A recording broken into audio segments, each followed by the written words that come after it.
Assalamualaikum warahmatullahi wabarakatuh. Pada kesempatan kali ini, saya akan menjelaskan tentang pengambilan keputusan taktis. Apa itu pengambilan keputusan taktis? Pengambilan keputusan taktis adalah pemilihan di antara berbagai alternatif dengan hasil yang langsung atau terbatas yang dapat dilihat. Nah, kemudian pada umumnya perusahaan atau manajer itu dihadapkan pada berbagai masa dalam pengambilan keputusan. Biasanya keputusan tentang apa sih produk yang laku dijual, terus kemudian bagaimana cara memproduksinya, apakah menerima atau menolak pesanan khusus, apakah harus membuat atau membeli komponen-komponen produk, serta bagaimana memutuskan menjual atau memproses lebih lanjut.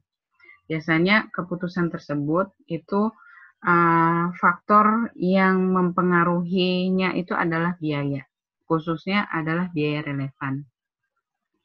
Apa itu biaya relevan? Biaya relevan adalah biaya masa mendatang yang berbeda pada setiap alternatif yang dipilih untuk mengambil keputusan manajemen. Biaya relevan ini biasa disebut sebagai biaya diferensial. Contoh dari biaya relevan yaitu biaya bahan baku, biaya tenaga kerja, dan biaya overhead pabrik namun yang variabel. Nah, biaya tidak relevan berarti kebalikan dari biaya relevan, yaitu biaya masa depan yang tidak berbeda dalam berbagai alternatif keputusan. Artinya, apapun keputusan yang diambil oleh manajer, biaya tidak relevan ini akan tetap dibayarkan oleh perusahaan. Jadi misalnya keputusan membeli atau membuat, perusahaan tetap membayar biaya tidak relevan. Contohnya adalah biaya sewa. Sehingga biaya tidak relevan ini tidak bisa dijadikan dasar dalam pengambilan keputusan. Contoh untuk biaya tidak relevan yaitu biaya sewa, penyusutan aktiva tetap, biaya administrasi dan umum.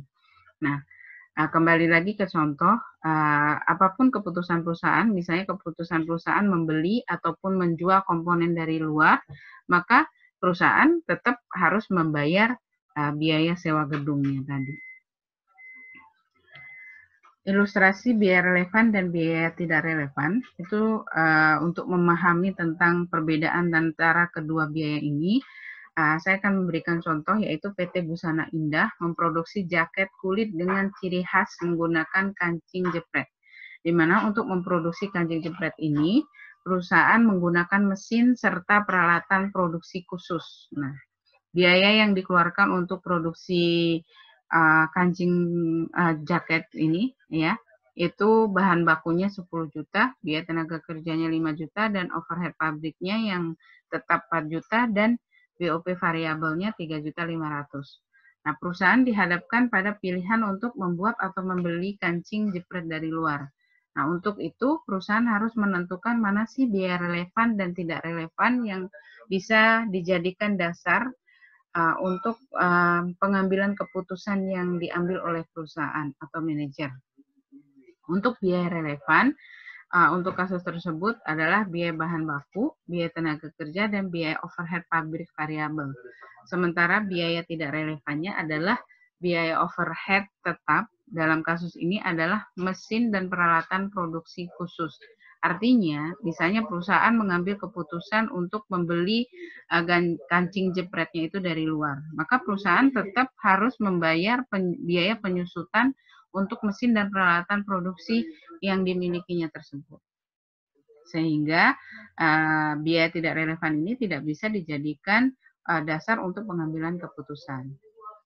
Tujuan pengambilan keputusan taktis ini ada dua. Yang pertama adalah untuk menekan biaya pembuatan produk utama dengan segera. Nah, keputusan taktis ini merupakan bagian kecil dari keseluruhan strategi yang dimiliki perusahaan dalam meraih keunggulan biaya. Jadi keputusan taktis ini seringkali merupakan tindakan berskala kecil yang bermanfaat untuk tujuan jangka panjang perusahaan. Jadi bukan merupakan keseluruhan dari keputusan perusahaan. Yang kedua, tujuan pengambilan keputusan taktis ini adalah untuk memilih strategi alternatif sehingga dapat tercapai tujuan jangka panjang.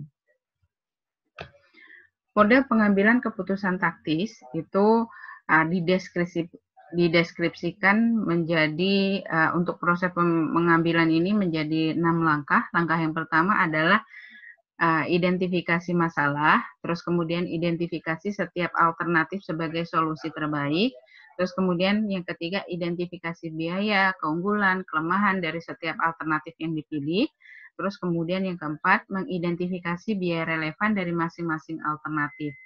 Yang kelima, mempertimbangkan faktor-faktor kualitatif, yang terakhir baru dapat diambil keputusannya. Untuk memahami model pengambilan keputusan ini, saya akan berikan ilustrasi atau aplikasi model pengambilan keputusan. Contohnya adalah PT Cookies adalah perusahaan manufaktur dengan produk utamanya berupa biskuit yang dikemas dalam kaleng. Nah, perusahaan ini sering menerima keluhan dari konsumen bahwa barang yang dibelinya itu selalu dalam kondisi cacat, jadi kalengnya itu penyok gitu ya. Kemudian pihak perusahaan berusaha mencari solusi atas permasalahan tersebut. Nah, kita coba akan mengaplikasikan model pengambilan keputusan tadi. Langkah yang pertama adalah mengidentifikasi masalah dengan pengakuan adanya masalah. Jadi, perusahaan mengakui ada masalah bahwa terjadinya kerusakan atau penyoknya kaleng tadi memang kesalahan dari perusahaan gitu. Nah, kemudian mengumpulkan informasi mengenai masalah tersebut. Informasi mengenai masalah tersebut, apakah penyoknya kaleng tadi itu komplainan dari satu customer saja atau beberapa atau banyak customer gitu. Terus kemudian mengidentifikasi faktor penyebabnya. Mungkin diidentifikasi, setelah diidentifikasi ternyata faktor penyebabnya itu misalnya gudangnya itu sudah overload, tidak sesuai dengan tidak memenuhi kapasitas untuk penyimpanan produk dari perusahaan, sehingga menyebabkan barang yang disimpan di dalamnya itu menjadi sempit dan ini ya berbenturan satu sama lain sehingga menyebabkan cacat atau penyok tadi. Terus menetapkan skala prioritas. Langkah yang kedua adalah mengidentifikasi alternatif solusi. Alternatifnya yang relevan itu berarti membangun gudang baru atau menyewa gudang lain atau menata ulang gudang lama. Jadi dari alternatif relevan ini kemungkinan yang dapat diambil adalah alternatif membangun gudang baru dan menyewa gudang lain. Kalau menata ulang gudang lama sepertinya bukan alternatif yang baik. Kenapa? Karena kan ini berhubungan dengan kapasitas. Mau ditata sebagaimanapun juga tetap kalau misalnya overload, jadi itu akan menyebabkan barangnya rusak gitu. Sehingga alternatifnya kemungkinan membangun gudang baru atau menyewa gudang lain. Terus alternatif yang tidak relevan menghentikan sementara produksi barang sampai gudang kosong. Ini tidak mungkin. Kenapa? Kalau misalnya kita menghentikan produksi, nanti permintaan customer tidak dapat kita penuhi, sehingga customer akan lari ke perusahaan lain gitu. Terus yang langkah ketiga adalah mengidentifikasi biaya, keunggulan, kelemahan dari masing-masing alternatif. Tadi alternatif yang dipilih adalah membangun gudang baru atau menyewa gudang yang lain. Nah, dari kedua alternatif itu kita identifikasi keunggulan dan kelemahan masing-masing.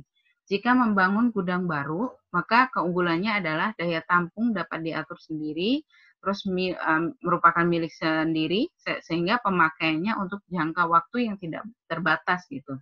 Sementara kalau kelemahannya, ketika membangun gudang baru berarti memerlukan biaya investasi yang tinggi untuk membeli materialnya, tenaga kerja, dan lain sebagainya. Terus kemudian untuk membeli pengadaan lahannya. Alternatif yang kedua adalah menyewa gudang yang lain. Nah, keunggulannya tidak memerlukan biaya investasi tinggi, hanya biaya sewa saja. Dan tidak memerlukan pengadaan lahan sendiri, karena kan gudangnya sudah siap tinggal menempati saja, jadi tidak perlu lahan baru, dan perlu lahan sendiri juga.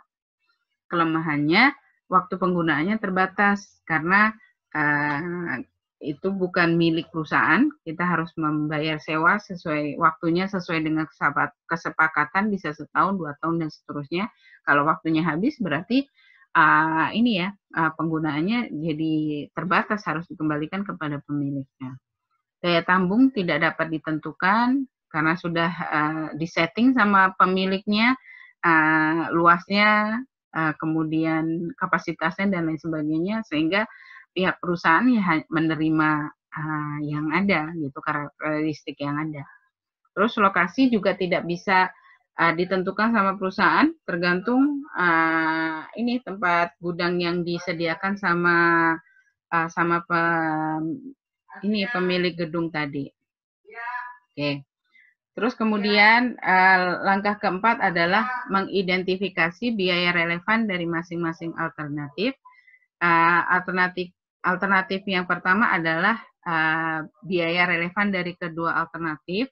Kalau misalnya membangun berarti biaya pengadaan lahan, terus kemudian untuk memberi materialnya, terus tenaga kerjanya. Sementara untuk alternatif yang kedua, kalau seandainya perusahaan memutuskan untuk menyewa gudang lain, berarti kan biaya relevannya terkait dengan biaya sewa. Sementara biaya yang tidak relevan adalah biaya pengadaan forklift atau truk garpu dan listrik. Artinya, keputusan perusahaan menyewa gudang lain atau membuat gudang sendiri, biaya tidak relevan ini tetap dikeluarkan oleh perusahaan, sehingga ini tidak bisa dijadikan dasar untuk pengambilan keputusan. Langkah yang kelima adalah mempertimbangkan faktor-faktor kualitatif, faktor keamanan, dan legalitas. Kemudian yang terakhir, setelah semua dipertimbangkan, dianalisis, terutama dari sisi biaya yang relevan tadi, berarti langkah selanjutnya adalah pengambilan keputusan. Aplikasi biaya relevan dalam keputusan bisnis itu diantaranya adalah untuk keputusan bauran produk, untuk menghentikan atau melanjutkan produk tertentu, keputusan untuk membeli atau memproduksi sendiri, kemudian keputusan menerima atau menolak pesanan khusus, dan yang terakhir, aplikasi biaya relevan dalam keputusan bisnis ini adalah untuk keputusan menjual atau memproses lebih lanjut.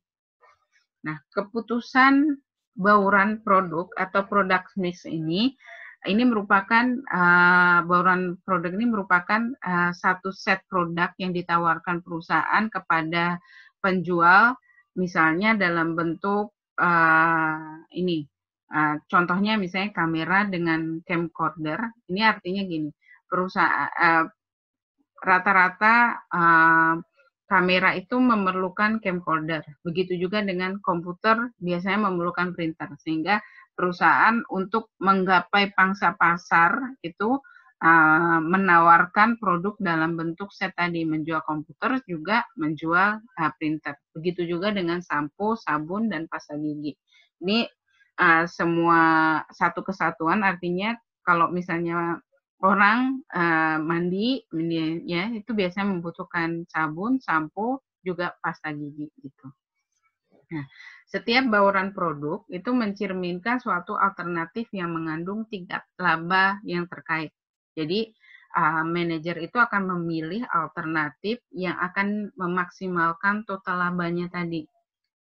Nah, untuk bauran produk ini itu merupakan upaya dalam menetapkan strategi pemasaran produk itu sendiri.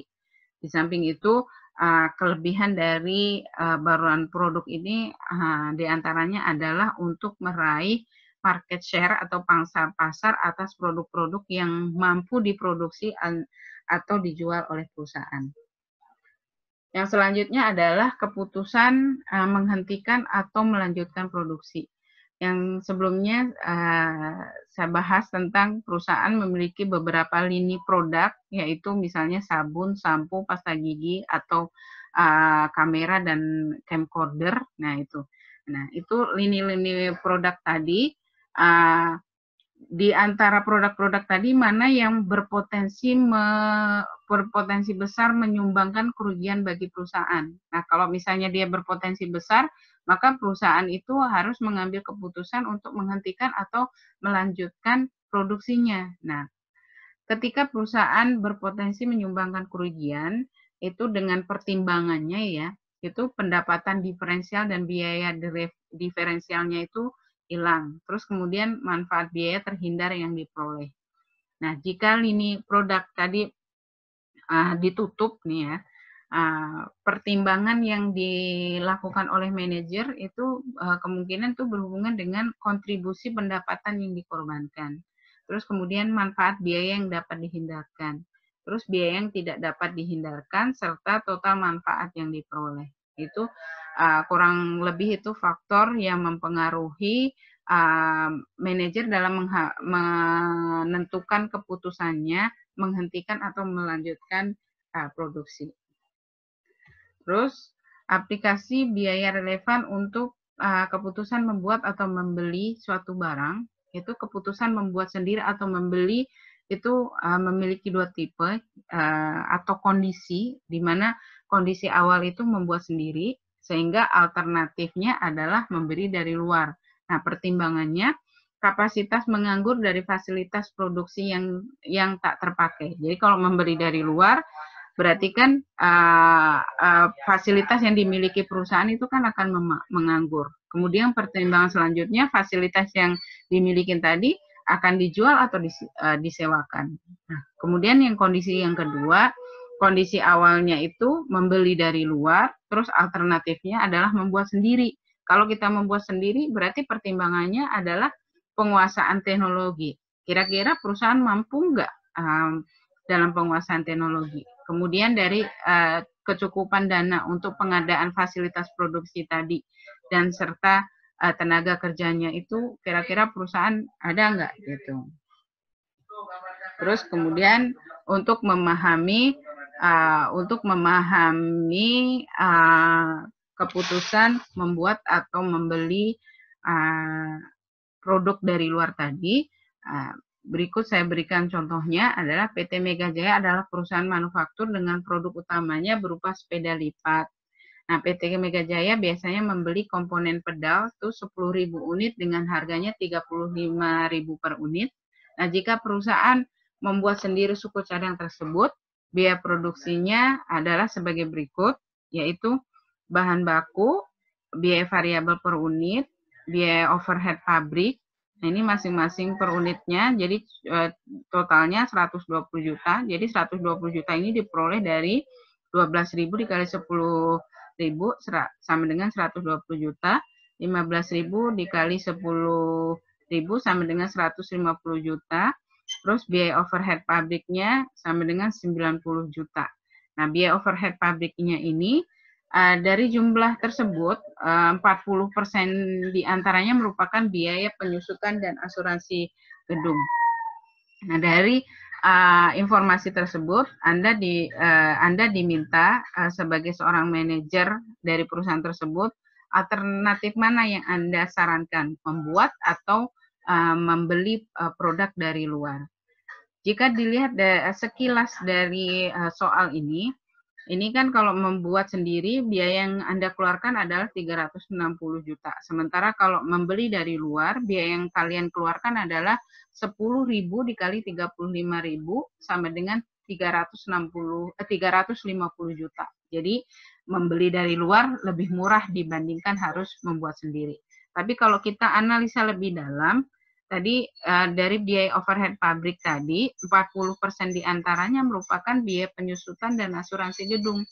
Nah, biaya penyusutan dan asuransi gedung ini merupakan biaya yang tidak relevan. Artinya biaya ini tidak bisa dijadikan dasar dalam penentuan keputusan. Sehingga kita analisis lebih dalam.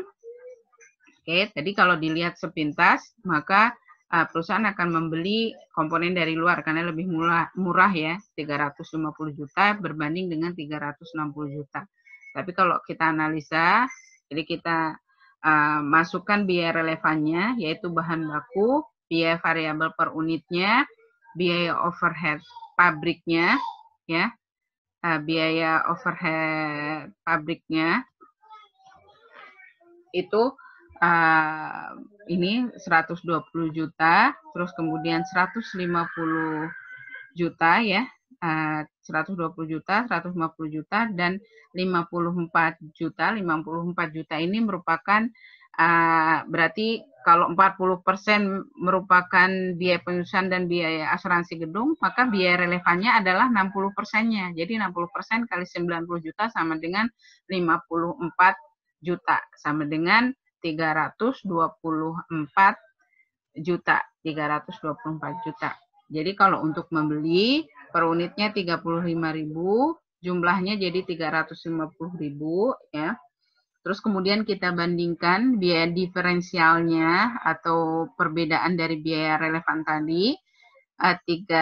Ternyata kalau membuat itu biayanya hanya 324 juta, sementara kalau membeli itu 350 juta, sehingga biaya diferensialnya itu 26 juta.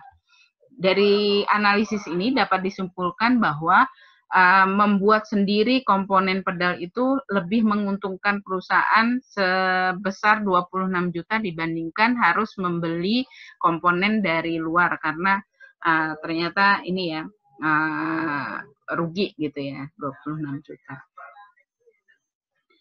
Yang selanjutnya adalah tentang pesanan khusus. Ini berkaitan dengan keputusan manajer dalam ini tentang menerima atau menolak pesanan khusus. Nah, keputusan ini diambil ketika ada konsumen khusus yang memesan barang tertentu dengan harga tertentu dan untuk mendayagunakan kelebihan kapasitas mesin yang menganggur. Biasanya perusahaan itu tidak menggunakan atau tidak menggunakan keseluruhan dari kapasitas mesin yang dimiliki. Mungkin hanya 70% atau 80% dari kapasitas yang dimiliki. Jadi keputusan menolak atau menerima pesanan khusus ini biasanya bertujuan untuk memanfaatkan kapasitas menganggur yang 20%-nya yang tidak terpakai tadi. Contohnya adalah CV Antik adalah industri rumahan dengan produk utamanya adalah souvenir, tempat pensil batik. Nah, selama ini perusahaan tersebut hanya memanfaatkan 80% dari kapasitas normal. Kapasitas normal perusahaan dapat memproduksi 200.000 unit per tahun. Berikut adalah total biaya yang dikeluarkan untuk memproduksi 80% produk dari kapasitas normal tersebut. Nah, kapasitas normal perusahaan yang dipakai tadi kan 80%. Berarti 80% dikali 200.000 sama dengan 160.000. Jadi selama 1 tahun, perusahaan itu hanya memproduksi 160.000, sementara kemampuannya itu 200.000 gitu. Nah, ini biaya-biaya yang dikeluarkan oleh perusahaan, ya. Bahan bakunya dari mulai kain batik, resleting, kain keras, totalnya ini ya. Terus per unitnya, misalnya untuk bahan baku kain batik, ini kan totalnya 168 juta, dibagi 160.000, berarti per unitnya 1.050, dan seterusnya. Begitu juga dengan biaya tetap, terdiri dari gaji, penyusutan, pemeliharaan, pajak, biaya tetap lain. Ya. Contohnya gaji, totalnya 14.400.000, dibagi dengan 160.000, maka per unitnya 90.000. Nah, dari transaksinya itu, harga jual dari souvenir tempat pensil yang kain batik tadi, perusahaan menjualnya per unitnya itu 2.800. Jadi total penjualannya itu 2.800 dikali 160.000 sama dengan 448 juta. Dari informasi ini, kemudian perusahaan itu memperoleh memperoleh pesanan khusus, yaitu 10.000 unit tempat pensil, namun harganya itu di bawah harga pada umumnya. Tadi harga yang ditawarkan perusahaan yaitu 2.800, sementara distributor ini hanya menawar 2.000 per unit. Nah, dia bersedia, si distributor tadi bersedia untuk membayar ongkos angkutnya. Karena distributor langsung mendatangi produsen, maka biaya komisi tidak ada. Nah, bagaimana keputusan perusahaan menerima atau tidak keputusan khusus tadi? Secara logikanya ya, kalau misalnya tadi perusahaan menjualnya itu 2.800 per unit, sementara ada pembeli lain atau distributor itu membelinya di bawah harga pasar yaitu 2.000 per unit gitu. Jadi kemungkinan perusahaan rugi. Tapi kalau kita analisa lebih dalam lagi, apakah sebenarnya perusahaan ini masih untung atau tidak kalau seandainya menerima pesanan khusus tadi? Yang pertama, kalian menghitung margin kontribusi. Margin kontribusi ini merupakan selisih antara penjualan dengan biaya yang dikeluarkan perusahaan. Nah, kita hitung penjualannya 10.000 kali 2.000 sama dengan 20 juta, sementara biaya-biayanya itu dikurangi komisi dan biaya distribusi, karena komisi dan biaya distribusi tadi perusahaan datang sendiri ke distributor datang sendiri ke perusahaan, sehingga biaya komisi dan biaya distribusi itu tidak ada gitu. Oke, kalian hitung semuanya. Setelah ditotal, jumlah biayanya itu adalah 11.252.500. Nah, margin kontribusi merupakan selisih antara penjualan dikurangi biaya-biaya, maka 20 juta dikurangi 11.252.500. Sehingga margin kontribusinya adalah 8.747.500. Dari sini kita analisa kembali. Nah, jika tawaran tersebut diterima, perusahaan mendapat margin kontribusi sebesar 8.747.500, sementara jumlah biaya tetap yang diperhitungkan adalah 145,5 ya, 145,5 ini di dalam soalnya tadi. Nah, sehingga dengan menerima tawaran tadi, tawaran dari distributor tadi, keuntungan perusahaan tuh masih memperoleh keuntungan sebesar 7.292.500. Itu diperoleh dari mana? Dari sini nih perhitungannya.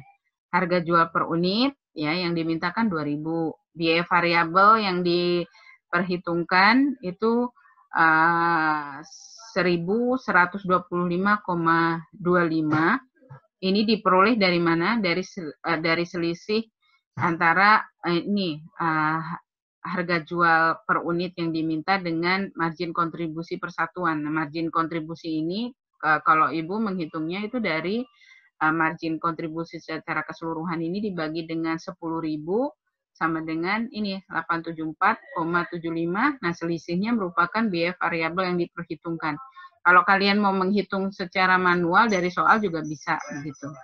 Nah, kemudian biaya tetap yang diperhitungkan per unit kan tadi 145,5. Nah, selisih dari margin kontribusi dengan biaya tetap itu merupakan laba kotor atau keuntungan yang bisa diterima oleh perusahaan. Jadi selisihnya yaitu 729,25. Sementara tadi pesanannya adalah 10.000, jadi keuntungannya ini kan per unit nih, tinggal dikalikan, ini per unit, tinggal dikalikan dengan jumlah pesanan 10.000 sama dengan 7.292.500. Sehingga inilah keuntungan yang diperoleh sama perusahaan jika dia menerima pesanan khusus 10.000 tadi. Gitu. Jadi keputusan yang dapat diambil oleh perusahaan adalah menerima pesanan khusus tadi karena perusahaan masih memperoleh keuntungan yang lumayan besar gitu. Kemudian keputusan jual atau proses lebih lanjut. Ini sempat kita bahas di mata kuliah akuntansi biaya. Ini berhubungan dengan proses produksi bersama, di mana ketika proses produksi bersama itu akan menghasilkan beberapa produk. Ada yang dijual pada titik pisah, ada juga yang dijual melalui proses lebih lanjut gitu. Nah, keputusan ini diambil perusahaan itu berkaitan dengan biaya relevannya itu berhubungan dengan biaya setelah split off point dan tambahan penghasilan penjualan jika perusahaan itu mengambil keputusan proses lebih lanjut gitu. Nah, berikut saya berikan contohnya. PT Banana Chips adalah perusahaan dengan produk utamanya berbahan dasar pisang. 2.000 kg pisang yang dipanen dari kebun akan dijual langsung dan sebagian akan diolah menjadi keripik aneka rasa.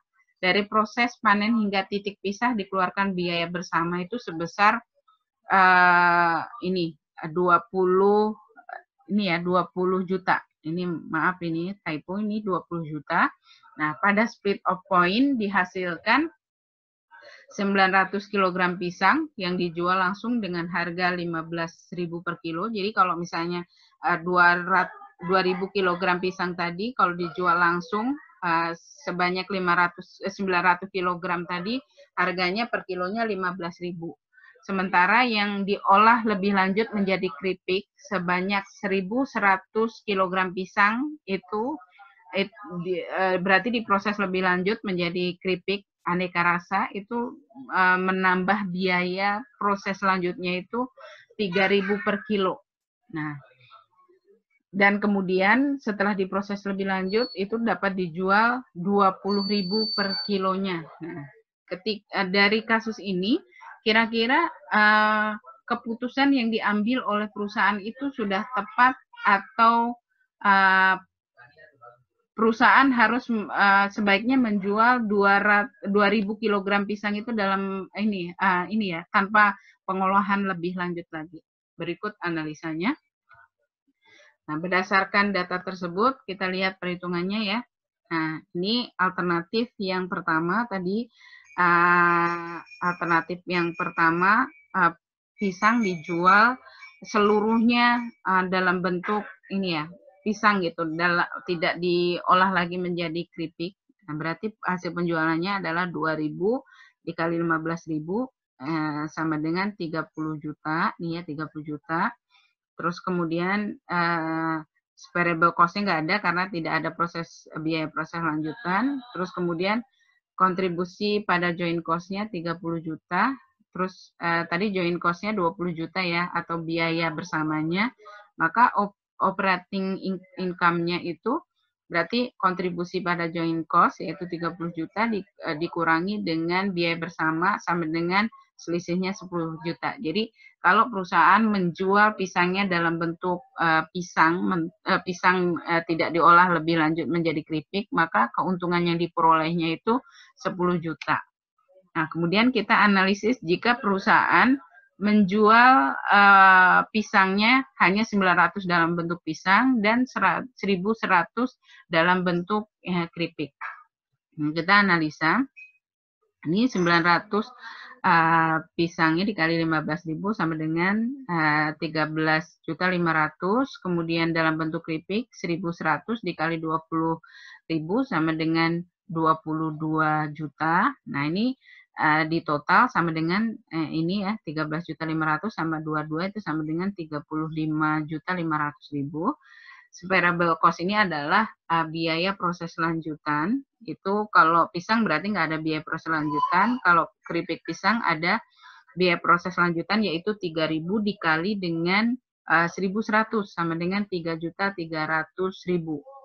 Nah, kontribusi pada joint cost berarti kalau pisang 13.500.000, sementara kalau keripik pisang itu 18.700.000. Ini diperoleh dari hasil penjualannya tadi 22 juta dikurangi variable cost 3.300.000 sama dengan 18.700.000. Ini kalau di total sama dengan 32.200.000. Sementara tadi biaya bersamanya 20 juta. Sehingga selisih antara kontribusi pada joint cost atau biaya bersama dengan joint cost 20 juta sama dengan 12.200.000. Artinya kalau perusahaan menjual produknya melalui proses lebih lanjut, itu akan memberikan keuntungan lebih, yaitu 12.200.000. Tadi kalau dijual dalam bentuk pisang tanpa melalui proses lebih lanjut, perusahaan hanya memperoleh keuntungan 10 juta saja. Jadi alternatif kedua ini lebih baik, merupakan alternatif terbaik yang dapat diambil oleh perusahaan daripada menjual produknya itu dalam bentuk pisang saja tadi, tidak melalui proses lebih lanjut. Demikian penjelasan dari saya mengenai